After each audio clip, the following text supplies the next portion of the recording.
살다 보면 누구나 한 번쯤 이런 말을 합니다. 뿌린 대로 거두는 거지. 무슨 업보가 있어서 이런 일이 생기나. 전생에 내가 무슨 죄를 지어서. 우리는 흔히 까르마를 이렇게 말합니다. 업보를 받는다. 전생에 업이 많아서 그렇다. 하지만 이 표현들 때문에 까르마는 오랫동안 벌이나 저주처럼 여겨져 왔습니다. 이 영상을 통해 까르마의 진짜 의미와 4단계의 까르마에 대해 상세히 알아봄으로써 현생의 고통이 없어지지는 않겠지만 깨달음을 통해 여러분이 고통의 무게를 줄이는 삶의 지혜를 얻기를 바랍니다. 까르마라는 말은 원래 산스크리트어로 행위, 움직임, 작용이라는 뜻입니다. 처벌도 아니고 보복도 아니고 심판도 아닙니다. 그저 무언가를 했다는 사실을 가리키는 말입니다. 한국에서는 까르마를 흔히 업보라고 번역하는데 이 업보라는 말에는 이미 잘못해서 받는 것, 벌로 돌아오는 것, 피할 수 없는 응징이라는 뉘앙스가 포함되어 있습니다. 하지만 가우디아 바이시나비즘, 특히 박티오가 전통에서의 까르마에는 이런 감정이 전혀 없습니다. 까르마는 도덕적 판단이 없는 자연 법칙입니다. 그래서 까르마를 한국어로 번역한다면 업식이라는 말이 더 맞다고 할 수 있습니다. 업식이란 행동이 남긴 흔적, 의식에 남은 방향성, 다음 선택을 끌어당기는 경향을 의미하기 때문입니다. 즉, 한 행동이 마음의 흔적을 남기고 그 흔적이 행동을 부르는 이 일련의 과정을 까르마라고 부릅니다. 쉽게 말하면 까르마는 이런 겁니다. 화를 자주 내면 화를 내기 쉬운 사람이 된다. 신중함 없이 선택하면 비슷한 상황을 다시 만나게 된다. 집착으로 행동하면 집착할 대상이 계속 생긴다. 이건 벌이 아니라 습관화된 방향성입니다.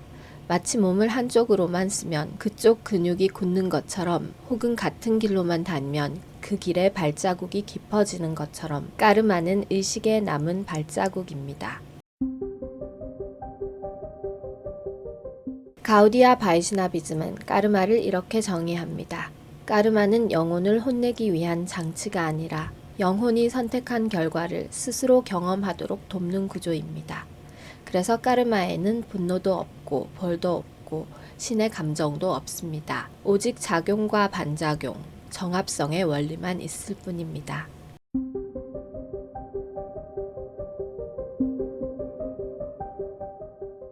까르마를 벌로 이해하면 나는 벌받아 마땅한 사람이다. 현생에 다 갚지 않으면 내생에 또 갚아야 할 형벌이니까 어쩔 수 없이 견뎌내야 한다. 내가 기억하지 못하는 전생의 벌을 지금 받아야 한다면 인생은 아무 의미가 없다와 같은 부정적인 감정으로 지배받는 삶을 살게 됩니다. 하지만 까르마를 벌이 아니라 작용과 방향성으로 이해하기 시작하면 삶 앞에서 우리가 던지는 질문이 달라집니다. 왜 이런 일이 나에게 생겼지가 아니라 내가 지금 어느 방향으로 흘러가고 있구나. 이 고통을 없애야 해가 아니라 이 경험이 내 삶의 방향을 어디로 향하게 하고 있지? 그리고 마지막으로 이 질문이 생깁니다. 지금 이 자리에서 나는 마음가짐을 어떻게 바꿀 수 있을까?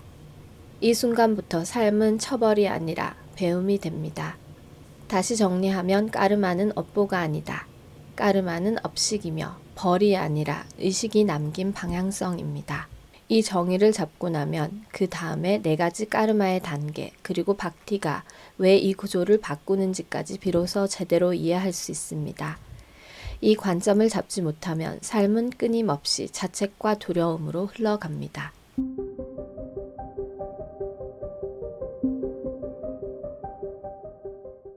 앞서 우리는 까르마가 벌이나 저주가 아니라 자연의 법칙, 좀 더 정확히 말하면 작용과 반작용의 원리라는 이야기를 했습니다. 이제 이 말을 경전이 실제로 어떻게 설명하는지 4가지 까르마를 통해 직접 확인해 보겠습니다.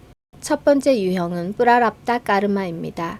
이것은 이미 현현되어 지금 경험되고 있는 까르마로 경전은 까르마를 설명할 때 가장 먼저 이미 열매를 맺은 결과부터 이야기합니다.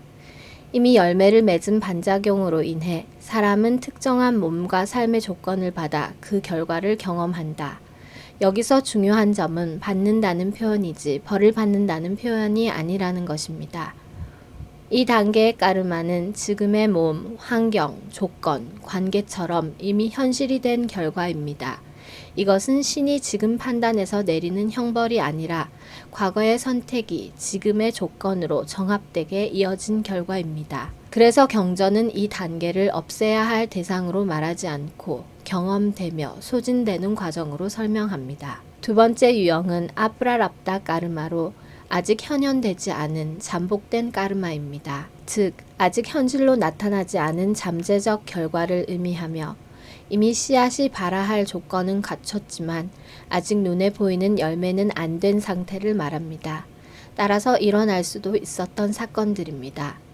이렇게 경전은 모든 까르마가 동시에 나타나는 것이 아니라고 말합니다. 아직 열매를 맺지 않은 반작용은 잠복된 상태로 남아있다. 이 말은 아주 중요합니다. 아직 나타나지 않았다는 것은 반드시 겪어야 할 운명이 아니라는 뜻입니다. 이 단계에서 까르마는 형벌처럼 기다리는 것이 아니라 조건이 맞을 때만 작동하는 가능성입니다. 즉, 삶은 이미 전부 결정된 재판이 아니라 자기 의지와 선택에 따라 달라질 수 있는 여전히 열려있는 구조입니다. 세 번째 유형은 비자로 씨앗을 말합니다. 경전은 아직 결과도 경험도 아닌 씨앗 상태의 까르마를 언급합니다. 씨앗 상태의 반작용은 아직 열매를 맺지 않았으나 조건이 갖추어지면 결과를 낳을 수 있습니다. 즉, 그 결과를 만들 수 있는 마음의 씨앗, 경향성을 의미합니다. 비자는 땅속에 있는 씨앗 자체로 아직 싹도 나지 않았습니다. 이 씨앗은 개인의 성향과 욕망, 습관, 반응 패턴과 연결됩니다. 이 설명에서 벌의 개념은 완전히 사라집니다. 씨앗은 벌이 아닙니다. 그저 가능성입니다.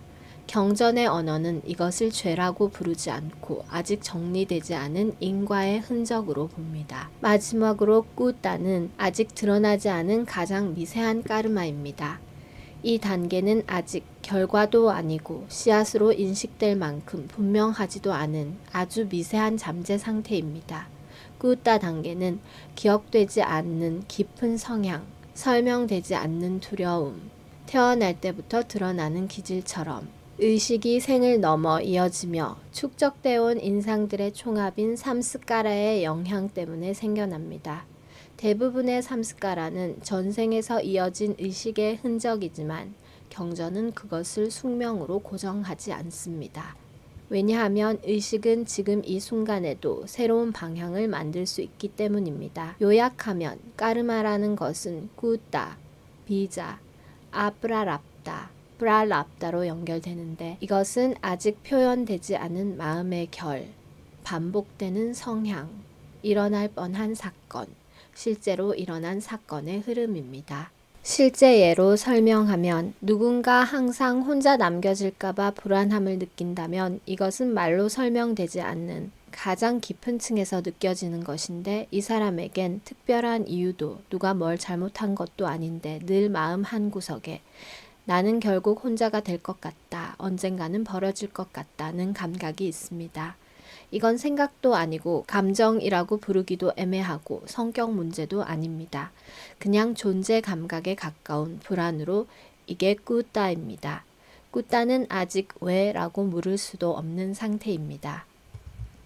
하지만 여기서 한 가지 오해가 생기기 쉽습니다.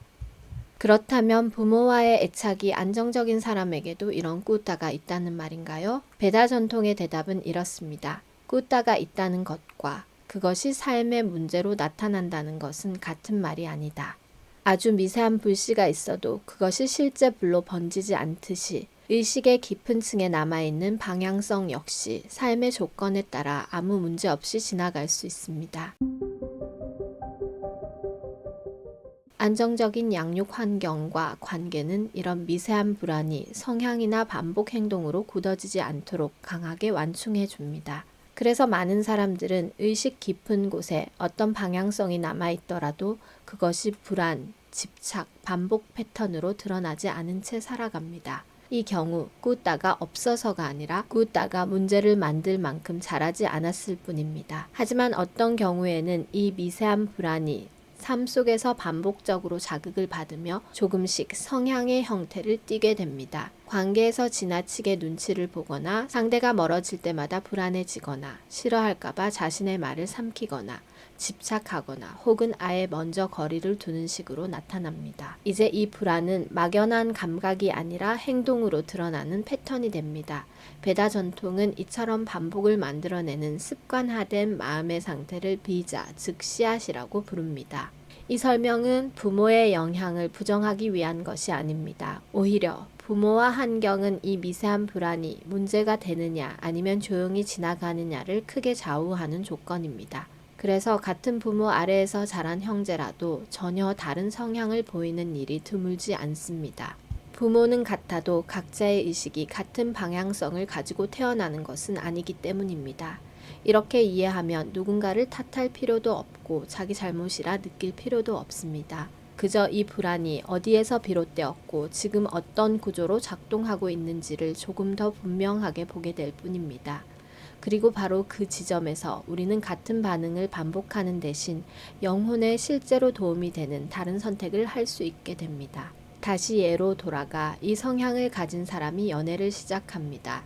예전 같으면 집착, 다툼, 관계 파탄으로 갔을 상황이지만 이번엔 상대가 먼저 거리를 두거나 잘 마무리되어 큰 싸움은 안 나거나 관계가 깊어지기 전에 자연 종료됨으로써 이번엔 큰 상처는 안 남았네, 운이 좋았나 하고 넘어갈 수 있습니다.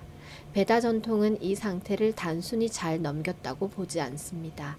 사건이 될 수도 있었지만 아직 현실로 굳어지지 않은 상태, 이것을 아프라랍다라고 부릅니다. 심리학의 설명과도 비슷하다고 느끼실 수 있겠습니다. 심리 상담은 이 패턴을 어떻게 바꿀 것인가를 다루지만 까르마의 구조는 이 패턴이 언제 경험으로 굳어지는가를 설명합니다. 만약 이 사람이 같은 반응과 선택을 계속 반복한다면 집착, 갈등, 이별이라는 흐름은 결국 실제 경험으로 굳어질 가능성이 높아집니다. 이때 비로소 그 반복은 뿌라랍다, 즉 이미 현실이 된 결과가 됩니다.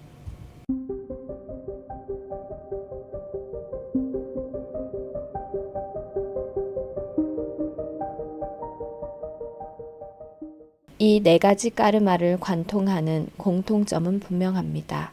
어디에도 신의 분노는 없고 어디에도 형벌이라는 말은 없으며 오직 원인과 결과의 정합성만 있습니다. 까르마는 사람을 평가하지 않습니다. 가우디아 전통은 고통을 부정하지 않습니다. 삶이 힘들고 조건이 가혹하다는 사실을 가볍게 넘기지 않습니다. 그러나 동시에 그 고통에 내가 그럴 만했다는 의미를 붙이지도 않습니다. 까르마는 누군가를 평가하거나 판결하기 위한 언어가 아닙니다. 까르마는 설명일 뿐 정당화가 아닙니다. 의식과 행동이 만들어낸 방향이 그에 맞는 경험으로 이어질 뿐입니다. 이것은 판결이 아니라 정합성입니다. 그래서 경전의 관점에서 보면 삶은 재판장이 아닙니다. 그래서 전통은 지금의 삶의 조건을 두고 이렇게 말합니다. 이것은 옳고 그름의 결과가 아니라 이 영혼이 지금까지 지나온 방향이 이 순간의 몸과 환경을 통해 드러나고 있을 뿐이다. 이 말은 고통이 마땅하다는 뜻도 아닙니다. 누군가의 잘못이라는 뜻도 아닙니다. 다만 이 여정이 아직 끝나지 않았다는 뜻입니다. 까르마는 지나온 선택의 결과이면서 다음 선택이 시작되는 지점입니다. 이것이 까르마를 벌로 이해하지 말아야 하는 가장 분명한 이유입니다. 벌은 의미를 닫지만 정합성은 이해를 엽니다. 이해가 생기는 순간 우리는 같은 반응을 반복하는 대신 영혼에 실제로 도움이 되는 다른 선택을 할 수 있게 됩니다. 여기서 많은 사람들이 묻습니다. 기도도 하고 마음도 바꾸고 계속 노력하고 있는데도 까르마는 왜 계속 그대로인가요? 왜 계속 불공평해 보이나요? 여기서 가우디아 바이시나바 전통은 한 가지 비유를 듭니다. 선풍기 효과. 가우디아 전통에서 성현 박티베단타 스와미 프라부파다는 이 질문에 대해 아주 단순한 비유를 사용했습니다. 선풍기 비유입니다. 선풍기가 켜져 있을 때 우리가 스위치를 끄면 전기는 즉시 차단됩니다. 하지만 선풍기는 그 즉시 멈추지 않습니다. 날개는 관성 때문에 잠시 동안 계속 돌아갑니다. 전기는 이미 꺼졌고 새 에너지는 더 이상 공급되지 않지만 기존의 회전은 자연스럽게 멈출 때까지 시간이 필요합니다. 이걸 까르마에 대입하면 수행, 기도, 의식의 전환은 전원을 끄는 행위에 해당합니다. 즉, 새로운 까르마를 만들던 무지의 흐름은 멈췄고 씨앗을 더 심고 있지는 않지만 이미 돌아가고 있던 결과는 즉시 사라지지 않습니다. 이 계속 돌아가는 부분이 바로 프라랍다 까르마입니다. 그렇다면 우리가 말하는 업장소멸이란 무엇을 의미하는 걸까요? 불교 전통에서 말하는 업장소멸은 선한 결과를 가로막고 있던 업의 방해작용이 더 이상 작동하지 않게 되는 상태를 말합니다. 그래서 업장소멸은 현실에서 고통이 완전히 사라지지 않더라도 업이 새로운 고통을 만들어내는 힘이 약해지거나 멈추는 방향으로 작동합니다. 이 관점에서 보면 까르마의 4단계는 이렇게 이해할 수 있습니다. 이미 현실로 드러나 지금 우리가 경험하고 있는 결과인 뿌라랍다 까르마는 선풍기가 이미 돌아가고 있는 상태와 같습니다. 이 단계는 대부분 삶을 통해 경험되며 정리됩니다. 그래서 수행을 해도 곧바로 사라지지 않을 수 있습니다. 반면 아직 현실로 드러나지 않은 결과인 아프라랍다 까르마는 선풍기에 아직 돌지 않은 회전에 가깝습니다. 수행과 의식의 전환을 통해 아예 작동하지 않게 될 수 있습니다. 그보다 한 단계 위 씨앗 상태의 까르마인 비자는 의식적인 선택, 절제, 헌신을 통해 싹트지 못한 채 말라갑니다. 반면 꾸타는 그보다 더 깊은 층에 있습니다. 꾸타는 행동을 바꾼다고 바로 약해지지 않고 선택을 교정한다고 즉시 사라지지도 않습니다. 오직 의식의 중심 자체가 이동할 때, 즉 삶의 방향이 근본적으로 바뀔 때 서서히 힘을 잃습니다. 그래서 베다 전통에서는 비자는 다루어지고 정화될 수 있는 씨앗으로 설명하고 꾸따는 의식이 어디에 뿌리를 두고 있는가에 따라 자연히 약해지는 층위로 설명합니다. 그래서 업장소멸이란 대부분 이 세 층위 꾸따, 비자, 아프라랍다의 영역에서 업이 새로 작동하지 않게 되는 상태를 가리킵니다. 반대로 이미 돌아가고 있는 프라랍다 까르마는 대부분 이 삶을 통해 경험되며 정리됩니다. 이 때문에 수행 중에는 이런 역설이 생깁니다. 의식은 분명히 맑아지고 삶을 바라보는 시선도 달라졌는데 현실의 어려움은 그대로인 것처럼 느껴질 수 있습니다. 선풍기가 아직 멈추지 않았을 뿐 전원은 이미 꺼진 상태이기 때문입니다. 고통은 남아 있을 수 있어도 그 고통에 대한 두려움과 억울함은 분명히 줄어듭니다. 이제 4단계 까르마 구조 전체에서 까르마의 완전한 소멸은 가능한가 하는 질문이 나올 수 있습니다. 가우디아 바이시나바 전통의 대답은 가능하다. 다만 그것은 행위를 더 잘 관리해서가 아니라 삶의 중심을 어디에 연결하는지 의식의 전환을 통해 가능하다라는 것입니다. 여기서 요가라는 개념이 등장합니다. 한국에서 요가라고 하면 대부분 스트레칭이나 호흡, 즉 하타 요가를 떠올립니다. 하지만 원래 요가라는 말의 뜻은 운동이 아니라 연결입니다. 무엇과의 연결일까요? 절대자, 궁극적 실제, 삶의 근원과의 연결입니다. 그래서 요가에는 여러 갈래가 있습니다. 지식으로 연결하려는 요가인 갸나 요가, 행위로 정화하려는 요가인 까르마 요가, 명상으로 의식을 가라앉히는 요가인 디아나 요가, 그리고 그 중에서 가우디아 전통이 말하는 길이 박티 요가입니다. 박티 요가는 무언가를 성취해서 연결되는 길이 아닙니다. 우리 안에 순수한 사랑을 바침으로써 이미 존재하는 연결을 회복하는 길입니다. 그래서 이 길에서는 까르마를 하나씩 정리하지 않습니다. 왜냐하면 까르마는 나를 중심으로 한 삶에서만 작동하기 때문입니다. 삶의 중심이 나의 계산에서 절대자를 향한 헌신으로 옮겨질 때 까르마는 뿌리를 잃습니다. 가우디아 전통의 핵심 경전인 박티 라삼리타 신두, 헌의 감로는 아주 간결하게 말합니다. 아냐빌라시타 순냠, 갸냐 까르마디아냐 브리땀, 아누꿀레나 크리시나누 신라남 박틸 웃담함. 의미를 풀면 이렇습니다. 다른 욕망이 섞이지 않고 지식이나 행위의 계산으로 가려지지 않은 채 오직 사랑으로 절대자를 향해 삶을 바칠 때 그것을 순수한 박티라 한다. 이 구절에서 중요한 건 방향입니다. 이 방향이 바뀌면 까르마는 더 이상 작동할 조건을 갖지 못합니다. 꾸따는 더 깊어지지 않고 비자는 씨앗으로 남지 못하며 아프라랍다는 현실로 올라오지 못합니다. 그리고 남아있던 뿌라랍다 까르마는 삶을 통해 조용히 정리됩니다. 이것이 전통이 말하는 완전한 소멸의 구조입니다. 그래서 박티요가는 고통을 부정하지도 않고 현실에서 도피하지도 않습니다. 다만 삶의 중심을 옮깁니다. 내가 무엇을 겪느냐에서 내가 누구에게 향해 있느냐로.